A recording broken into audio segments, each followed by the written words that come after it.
Ya, bismillahirrahmanirrahim. Assalamualaikum warahmatullahi wabarakatuh. Oke, teman-teman, jumpa lagi dengan saya, Ade Rahmat Iskandar. Saya akan melanjutkan untuk sharing knowledge ya, nah bagian dari knowledge management, kemudian di machine learning dan remote sensing dari penelitian saya bersama para profesor kami, Prof. Arif, Imam Suroso, eh, Pak Dr. Ilman Hermadi, dan Prof. Lilik. Terima kasih teman-teman. Jadi materinya akan tematik ya di beberapa channel YouTube saya. Teman-teman bisa dilihat YouTube channel Ade Rahmat Iskandar. Kita membuat program geospasial, kemudian dari data tip kita sudah olah konversi ke CSP. Nah, di pertemuan ini kita akan membuat program regresi komparasi berbasis machine learning ya. Nah, adapun beberapa algoritma yang akan kita gunakan yaitu ada super vector mesin, ada super vector regressor ya, karena kita pakai regresinya. Kemudian pakai decision tree yang regressor, kemudian random forest regressor.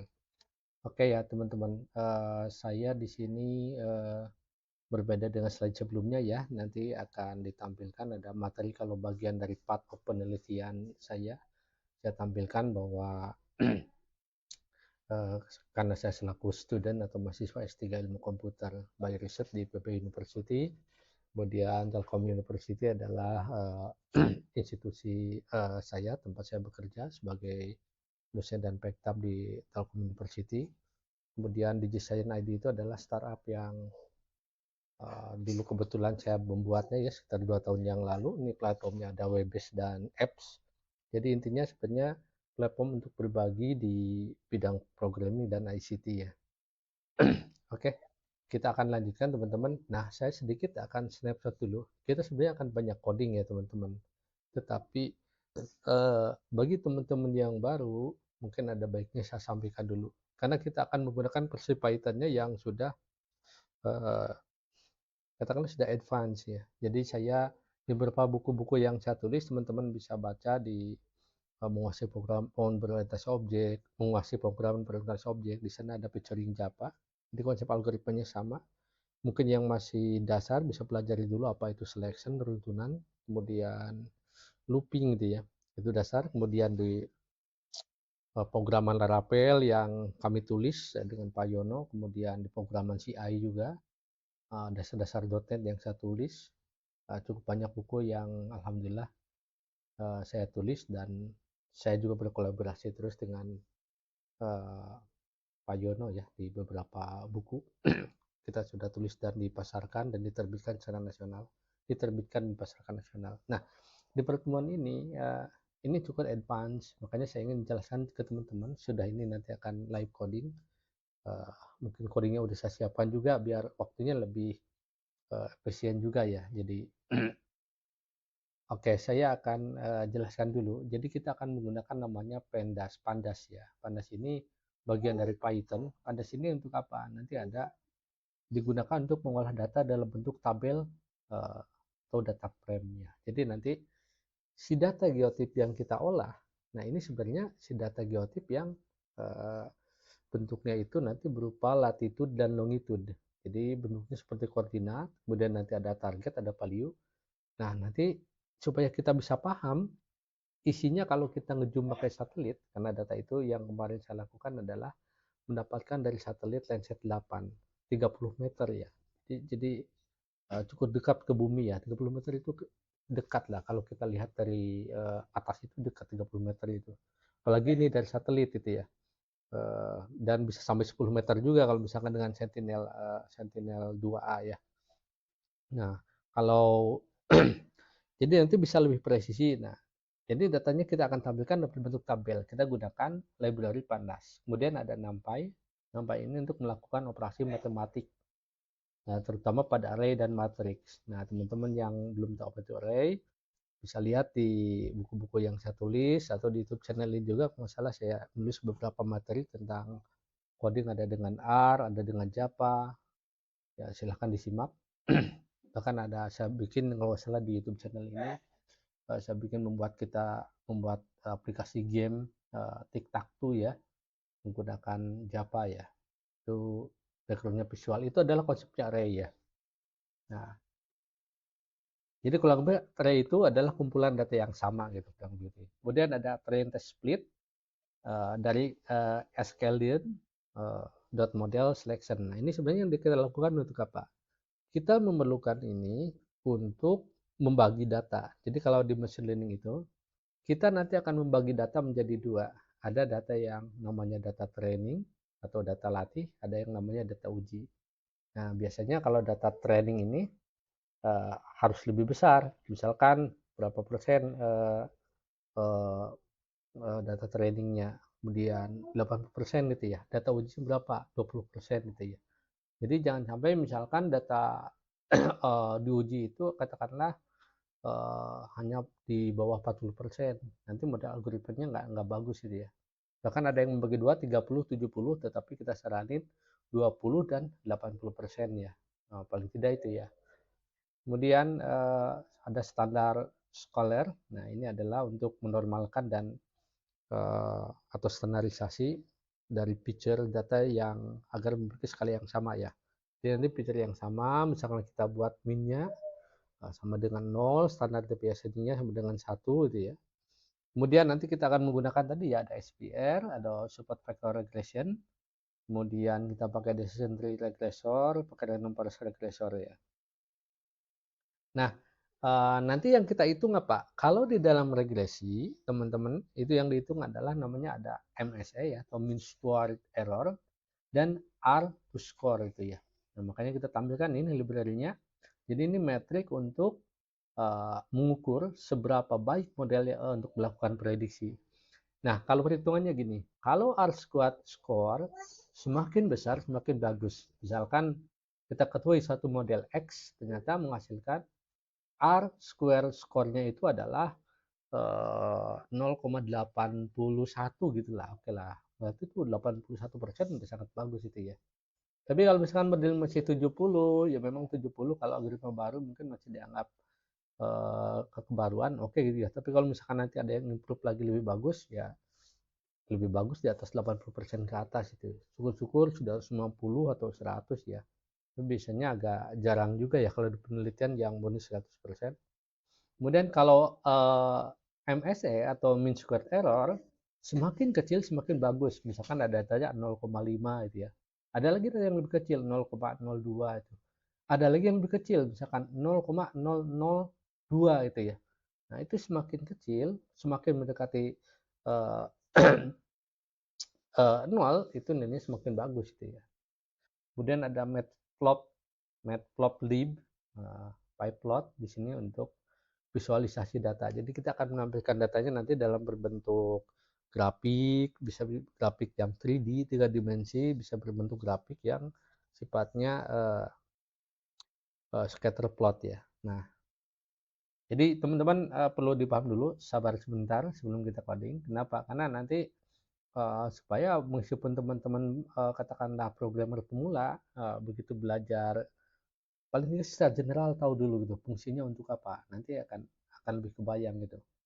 Nah, kemudian di sini tadi ya ada trend test split, membagi dataset tadi sudah kita tampilkan, kita akan bagi menjadi 20% dan 80%. Tadi standar scholar tadi untuk menstandarisasi data agar memiliki rata-rata 0 dan standar deviasi 1 gitu ya.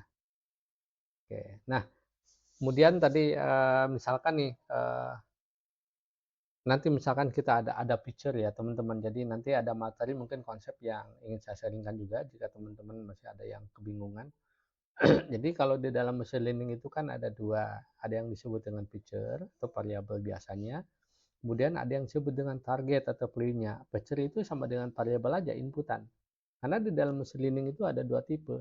Ada tipe yang sifatnya supervised, ada unsupervised. Jadi supervised learning itu adalah dia memerlukan variabel input, kemudian nanti ada variabel target gitu ya.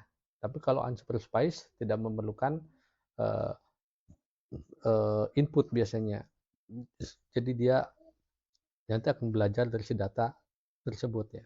Nah ini feature ini Di sini ada script kode yang akan kita buat nanti menggunakan Python yang akan kita buat. Jadi feature ini adalah data input yang akan digunakan untuk memprediksi variabel target. Jadi targetnya kalau misalkan di sini itu ditulisnya kolom value karena kebetulan di target yang saya buat ambil dari di geotip dari satelit tersebut itu si data longitude, latitude-nya itu adalah X, longitude-nya adalah Y, kemudian value. Jadi si targetnya kita gedingkan aja dengan value. Jadi kalau teman di dalam programming ya tinggal sesuaikan saja variabel apa yang sudah didefinisikan gitu ya. Target pada kolom ini prediksi dalam kasus ini tadi dinamakan value ya. Nah, kemudian kita pun harus bagi nanti data set pelatihan dan data pengujiannya. Jadi di sini kan ada X train, Y train, Y test gitu ya. Jadi ini train test split ya membagi untuk feature-nya, untuk targetnya. Test size-nya tadi adalah 20%. Itu berarti kita akan ujikan datanya ini untuk si data trainingnya 80%, kemudian data ujinya 20% ya. Nah, kemudian random set ini 30. Ini adalah untuk memastikan pembagian data dilakukan secara acak. Jadi sebenarnya ini tidak ada ketentuan baku teman-teman. Boleh diisi berapapun misalkan 50, 52, 100. Tetapi memang ada cara yang dilakukan untuk ini. Sebentar saya lupa nama istilahnya di machine learning itu. Grid set ya kalau nggak salah ya. Nah, jadi memang saya pun melakukan percobaan dulu. Misalkan dengan data ini dapatnya berapa persen, dengan data ini berapa persen itu. Tetapi tetap di tes size kita setting 0,2. Jangan sampai di 0,3. Kalau 0,3 tadi berarti 30% pengujian, 70% untuk training gitu ya. Modelnya mungkin cukup bagus tetapi ya bukan yang baik gitu teman-teman ya. Kalau kita nilai kan misalkan mahasiswa berapa nilainya 80, oke itu udah A misalkan gitu. Itu kan udah excellent gitu ya. Tapi kalau misalkan masih 70 ya mungkin A, B ya atau apa atau misalkan B yaitu bagus tetapi masih kurang ini kalau di dalam machine learning masih kurang excellent ya. Tadi ya, jadi di sini ada X-train, Y-train untuk pelatihan model, X-test, Y-test untuk pengujian model, test side 0 itu berarti 20% data untuk pengujian, 80% untuk pelatihan. Nah, kemudian ada standar scholar, tadi ya, kita tampilkan. Ini untuk menstandarisasi tadi ya, sehingga memiliki rata-rata 0 dan standar deviasi 1. Ini penting untuk banyak algoritma pembelajaran mesin atau machine learning yang sensitif terhadap skala data. Nah, kemudian nanti ada fit transform, ini digunakan untuk apa? Ini digunakan pada data pelatihan untuk menghitung statistik. Jadi nanti ada mean dan standar deviasi, kemudian dan menerapkan standarisasi. Jadi kalau di dalam concepting ini teman-teman nanti ketika si data hilang, biasanya bagaimana sih cara preprocessingnya? Kalau si datanya berupa angka lah, continue itu ya numerik. Nah, itu kita bisa melakukan dengan melakukan min gitu ya. Kalau datanya kategorikal, dilakukannya bagaimana? Menggunakan median itu ya. Jadi di sini ada konsep statistik juga, makanya di machine learning kan bidang yang berkaitannya itu adalah selain tentu saja informatika itu sendiri, kemudian statistik, matematik, kita pun harus paham karena banyak model matematik yang harus kita pahami. Menghitung standar deviasi, menghitung gain, menghitung apa ya kalau misalkan di decision tree itu information gain gitu ya, kemudian ada rumusnya ya. Kemudian transform ini untuk apa fungsinya? Ini untuk uh, pada data pengujian untuk menerapkan standarisasi berdasarkan statistik dari data pelatihan tadi. Oke, selanjutnya kita akan melakukan ini teman-teman, akan melakukan langsung coding ya. Nah, ini adalah saya buka di Anaconda Navigator. Teman-teman silakan pakai apa? Tapi kalau sebenarnya bukan hanya Anaconda Navigator, teman-teman bisa pakai juga yang namanya, misalkan saya kasih contoh saja ya. Misalkan Google Colab gitu ya. Ya, cuma memang kalau di sini harus terkoneksi dengan internet. Nah, sebenarnya si Anaconda Navigator juga yang saya pakai karena banyak library berhubungan dengan yang di cloud ya, saya pun kadang harus selalu connect juga dengan internet gitu ya. Meskipun yang versi Anaconda desktop itu untuk ini. Nah, ini sebenarnya ini mudah ya. Jadi kalau di sini nanti teman-teman ini akan sama dengan persis tampilannya nanti di Anaconda Navigator ya. Jadi di collab.research.google.com ya. Jadi di sini kalau ini layarnya berarti di cloud-nya si Google ya. Jadi misalkan di sini kita ingin menambahkan ya. Misalkan contoh saja nih, diklik nih untuk tambahnya teman-teman ya. Nah, dia jalannya di GPU ya. Nah, tapi kalau misalkan eh, yang akan saya contohkan, saya akan running pakai Anaconda Navigator biar lebih apa? Lebih dinamis, tidak tergantung pada kecepatan internet itu ya. Oke, di sini kalau udah dibuka Anaconda Navigatornya, yang belum berarti silahkan diinstalkan dulu. Sesuaikan dengan tipe OS-nya, misalkan OS-nya pakai Win 11, Windows 11, 64 bit ya, silakan. Kemudian kita klik di Jupyter Notebook, kita launch. Kita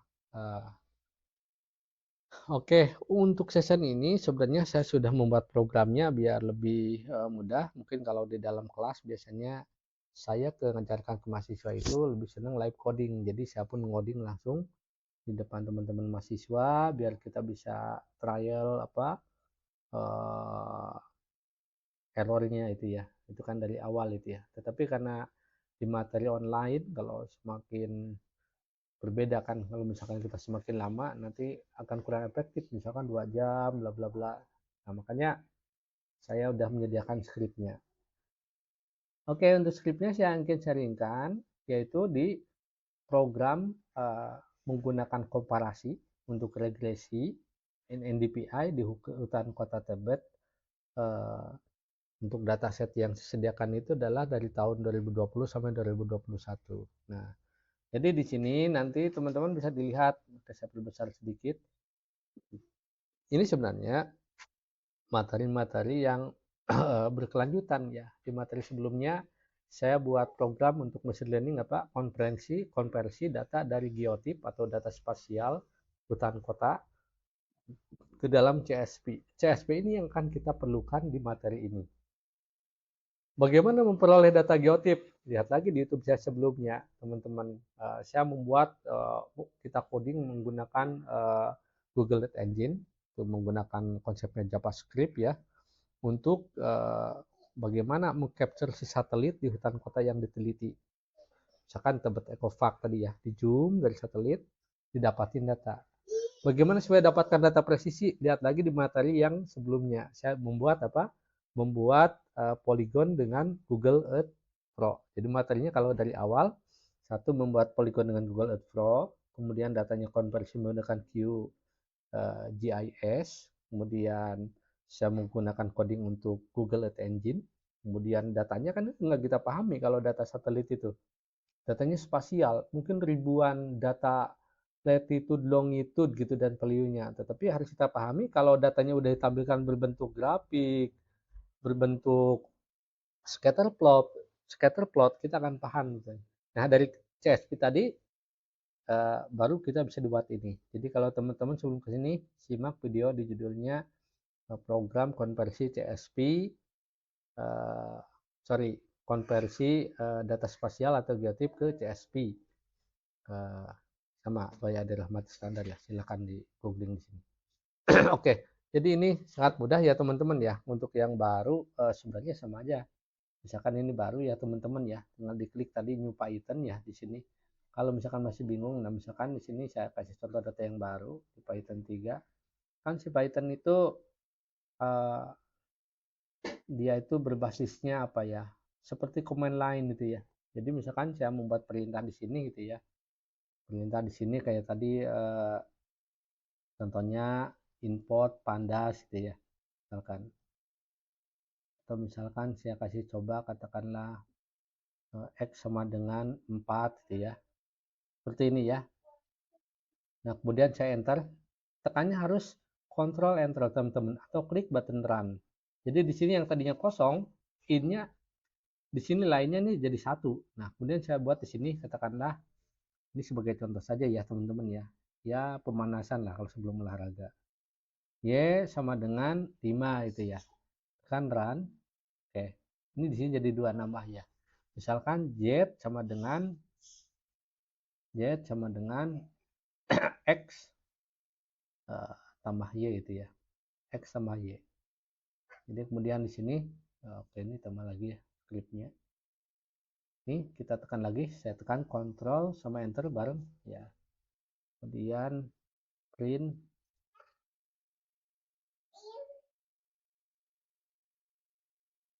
sedang kerjain. Oke, print J, sorry itu anak saya. Oke, hasil 9. Mudah ya teman-teman ya. Mudah. Jadi lebih mudah daripada Pascal. Pascal itu sebenarnya bahasa programan yang termudah di dunia kalau saya lihat dulu itu. Tapi itu kalau mau belajar jadi programmer yang bagus, pahami dulu dari prosedural di Pascal. Di beberapa buku yang saya tulis memang sudah berorientasi objek ya. Silakan teman-teman kalau mau cari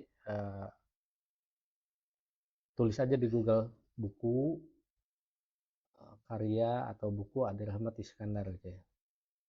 Oke, silakan diklik aja. Ya di sini ya ada beberapa buku yang saya tulis atau mungkin bisa dicari ya. Ya cukup banyak ya. Buku-buku ada Spronet, menguasai program berbasis objek, programming Ralapel ini bersama Pak Yono, kemudian programan CI bersama Pak Yono, kolaborasi ya. Kemudian ada programan yang saya tulis juga di bukunya udah lama ya. Pertama kali saya nulis 2008. Saya coba ketikkan.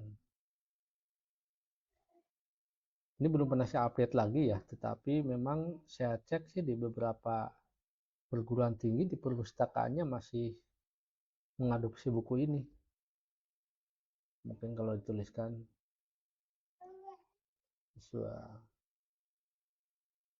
oke ya. Nih, udah alhamdulillah. Beberapa perpustakaan masih pakai ya. Ada UPSI, Universitas BSI, Bisa Mandiri, bla bla. Ini buku yang pertama saya tulis, pertama kali belajar nulis. Ini bukunya nih. Ya, ya alhamdulillah udah cukup banyak. Walaupun memang ini bukunya tidak saya update. Buku yang terbaru kan kebanyakan dari 2018 ke sini. Tapi kalau saya baca historicalnya, alhamdulillah orang masih banyak pakai itu ya. Tadi silakan ya. Dan tadi di googling apa? Buku karya Rahmat Iskandar.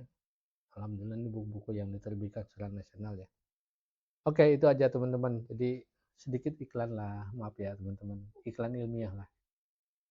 Oke, back lagi ya. Jadi tadi sangat mudah ya. Ini tidak kita pakai ya. Saya akan menjelaskan tadi setiap sekali mengetik karena dia hanya command line, tekan di run-nya supaya kebaca di baris berikutnya. Oke, saya akan jelaskan di sini ya. Ini udah kita buat berarti sama kayak tadi. Kalau saya buat di sini berarti misalkan tadi apa tuh? Import, pandas, SPD. PD ini berarti apa? PD ini variabel yang kita klarifikasikan sebagai pandas itu. Karena kalau kita membuat program kan kita tidak perlu membuat program itu adalah apa?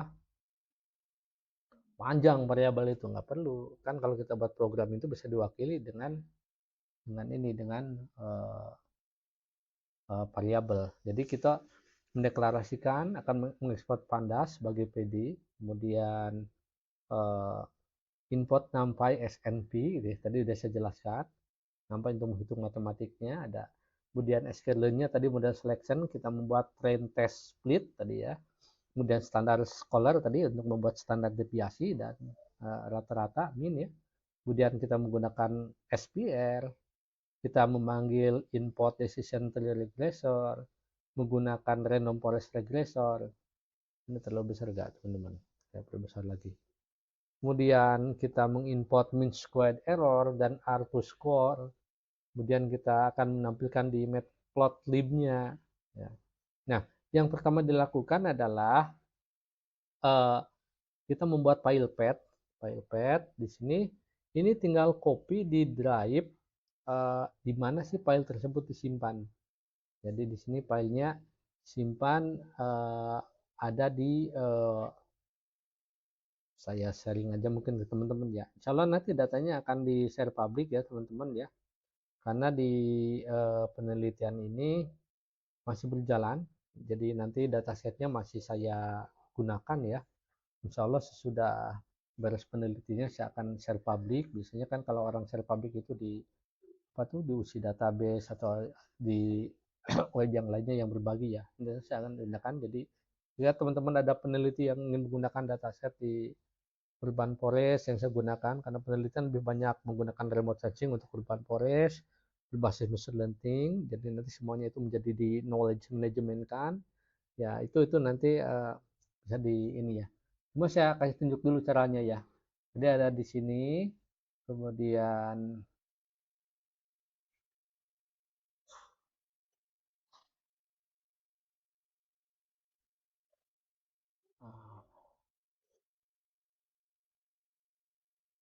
oke, nah datanya ada di sini tadi ya. Saya akan mengujikan apa? Hutan kota Tebet ya. Jadi tadi kan data ini ya. Nah data ini nih, saya kasih penjelasan dulu teman-teman itu ada tiga ya. Ada tiga. Pertama adalah ada data yang tahun 2008, 2019, 2020, 2020, 2021, 2021, 2022.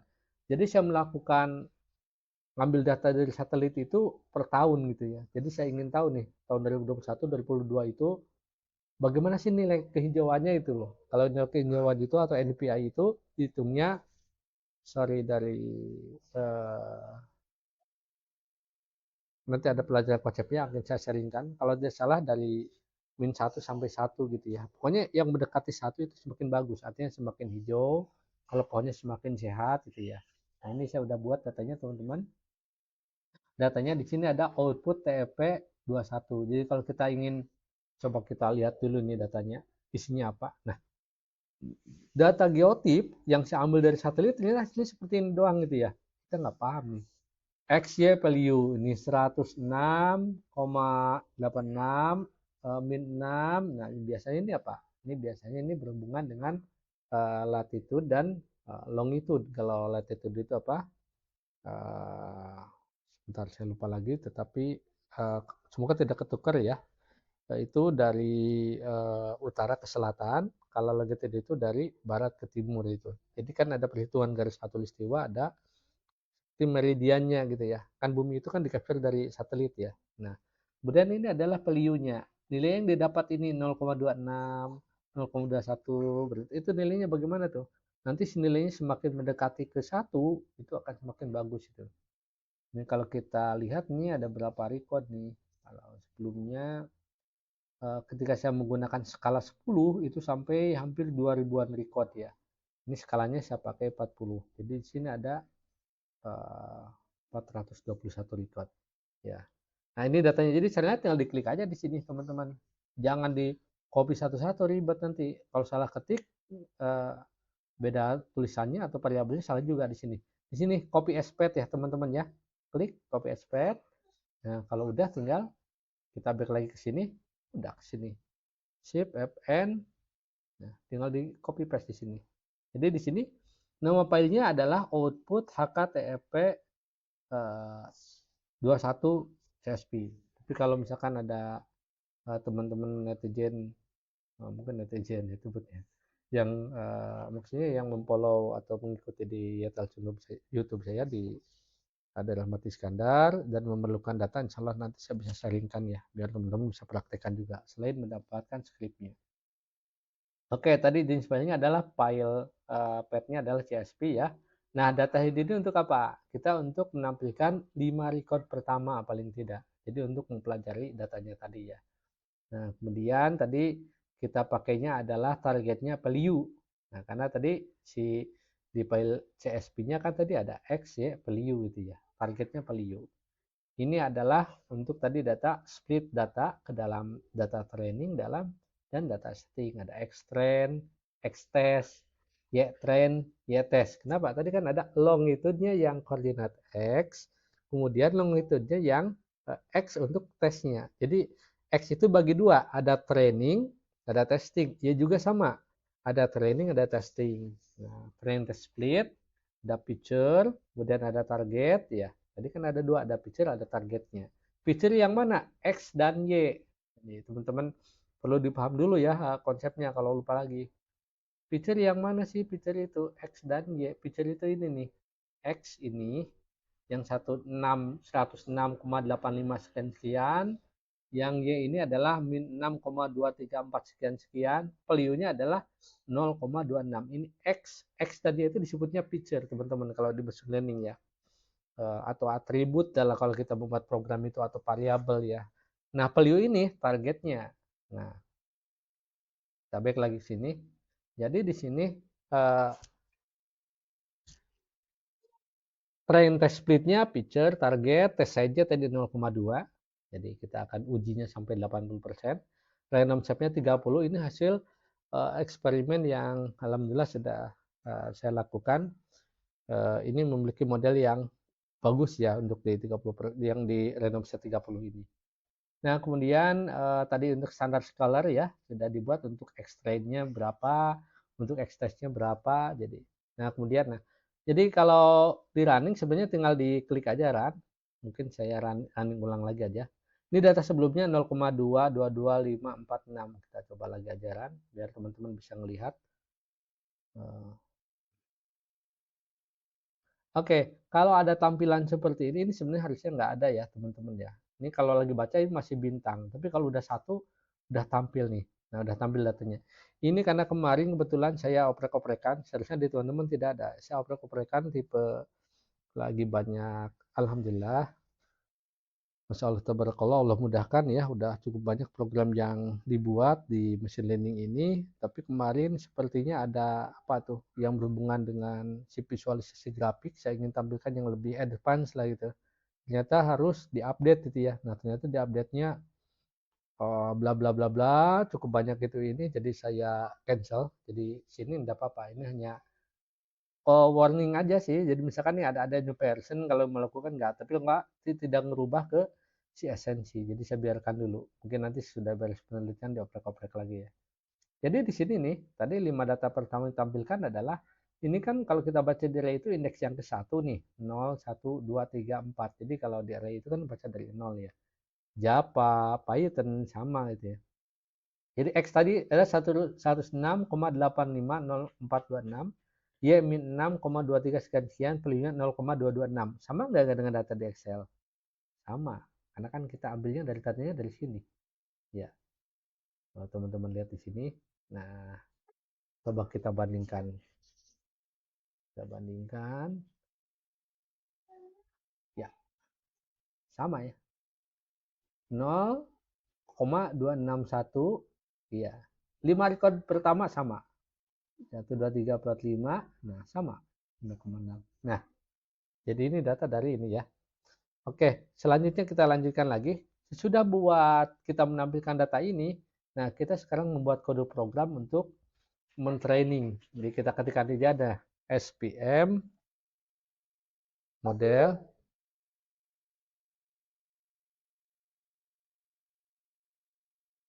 SPM model ini yang akan kita pakai tadi super vector untuk regressor ya. Jadi kalau SPM-nya sendiri ada dua teman-teman. Jadi ada yang super vector mesin untuk yang klasifikasi, yang kita pakai karena regresi pakainya SPR ya. Nah, di sini tadi fit, extrain, scale, ya trend. Jadi kita akan mengujikan untuk data uji dan data latihnya juga ya. Kemudian nanti kita dimasukkan rumusnya, menghitung untuk mean squared errornya, untuk y-test dan ya prediksinya. Kemudian R kuadratnya, R square skornya kita hitung ya untuk y-test dan y-prediksi super vector machine. Jadi nanti si program mesin learning itu akan menantikan data yang nyatanya, yang tadi, dan data prediksi yang dilakukan mesin learning itu. Kalau semakin bagus kan prediksinya, artinya si datanya semakin dekat sama gitu ya. Misalkan saya mau prediksi gini nih ya. Si data nyatanya nilai itu adalah 9 gitu. Ternyata di dalam hasil prediksi itu adalah 8,5 gitu. Ya nggak 9 tapi mendekati lumayan gitu ya.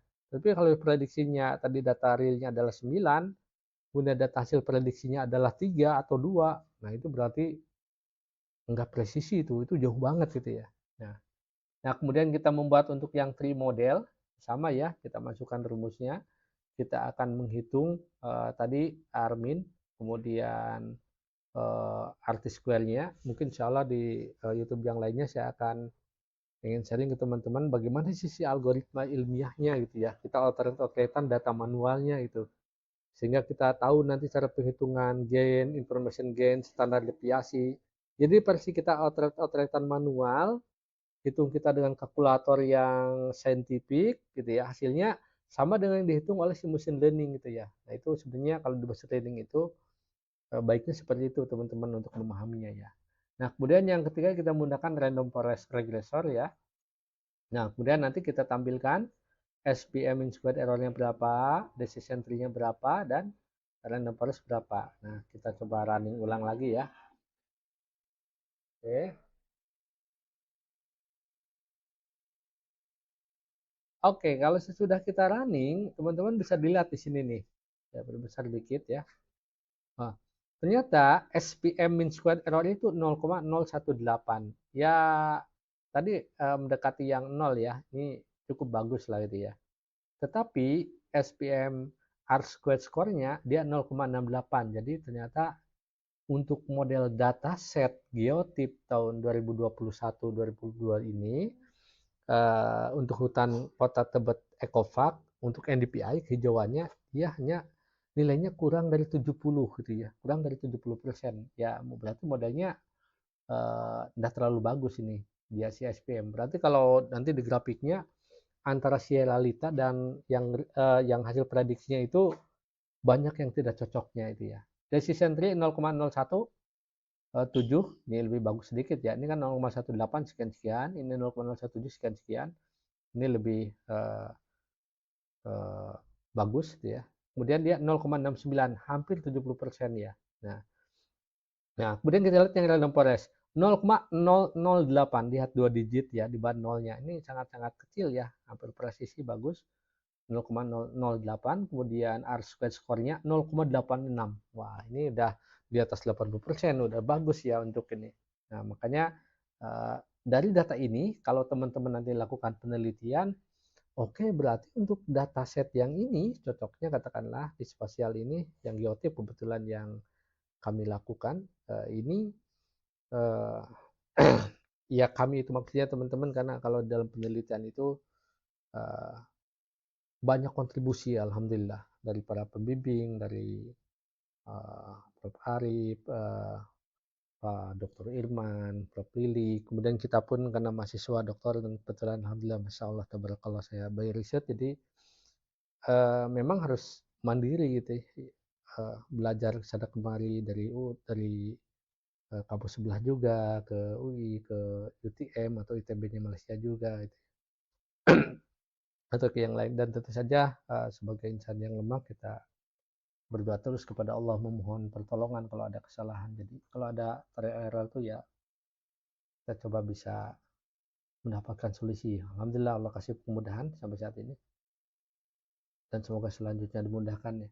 Nah ini teman-teman ya 0,86. Jadi selanjutnya berarti kalau saya akan menggunakan model ini, kan saya akan menggunakan model random forest regressor, dari mana ilmiahnya? Ya ilmiahnya ini udah saya ujikan dengan data realnya gitu. Dia memiliki R square score-nya paling bagus, kemudian MSN-nya paling bagus juga itu. Dan kemudian kita bandingkan, kalau kita selaku peneliti kan biasanya harus dibandingkan dengan apa caranya. Nanti akan sharing juga teman-teman. Kita bandingkan dengan di data penelitian, ya kita akses ke paper-paper di Science Direct, Scopus atau yang lainnya. Nah ternyata saya membandingkan cukup banyak paper yang melakukan komparasi antara SPM, random forest yang lainnya, dan memang random forest itu memiliki ini yang bagus. Kenapa random forest itu bagus? Karena dia itu sebenarnya random forest itu kan bagian dari decision tree ya. Jadi ada decision tree itu hanya satu tingkatan tree-nya. Random forest itu dia punya terdiri dari assembly algorithm ya. Jadi ada beberapa tree yang dibuat, kemudian disapukan, dipilih yang terbaik gitu. Makanya random forest lebih bagus. Nah, kemudian saya running ulang ya teman-teman ya. Nah, ini adalah Lihat teman-teman ya, ini adalah grafiknya. Nah, teman-teman bisa dilihat di sini nih. Kita lihat yang SPM nih. SPM aktualnya nih berarti tadi kan dari 0, sorry ya, bukan dari min 1. Dari 0 sampai mendekati 1 sampai 1 ini. Kita lihat data di sini ya, teman-teman. Data yang ada di sini, tadi yang SPM, dia yang hanya 0,68 yang CR square R-nya. Jadi datanya kan di 0,2 nih di sini. Ini menggunuk nih udah nggak ini nggak banyak nggak cocoknya gitu ya. Nih misalkan di sini 3 nih aktualnya ada di sini nih sekitar 0,5 0,6 di sini dia 0,3 itu jadi jauh ya, apalagi di sini 0,9 nih yang di aktualnya di sini nggak ada gitu ya. Nah kemudian yang tadi decision tree sama juga modelnya nggak terlalu bagus tadi kan, hanya 0,69. Kalau yang SPM kan 0,68 ya tadi ya. Ini banyak yang nggak pas ya, banyak yang nggak pas juga sama. Di sini dekat harusnya di 0,7, dia diambil 0,9 dia. Nah, kita bandingkan dengan eh, SPM ya, sorry dengan random forest ya, random forest yang terbaik modelnya. Kita lihat di sini, ini datanya cukup akurat. Jadi di sini ada yang 0, katakanlah mungkin di sini 0,1, dia 0,1. Ini berdekatan ya. Kemudian ada yang di 0,5, 0,5 itu ya. Nah, sebagian data pencilannya memang tidak sesuai karena memang tadi prediksinya tidak sampai 100%. Nah, itulah teman-teman yang ingin saya sharingkan ke teman-teman. Kalau udah silakan nanti dikasih nama. Ini kebetulan udah saya kasih nama. Kemudian di save ya. Nah, nah ini yang ingin saya sharingkan dulu untuk pertemuan ini teman-teman. Semoga bisa bermanfaat. Terima kasih. Kita lanjutkan di season selanjutnya. Assalamualaikum warahmatullahi wabarakatuh.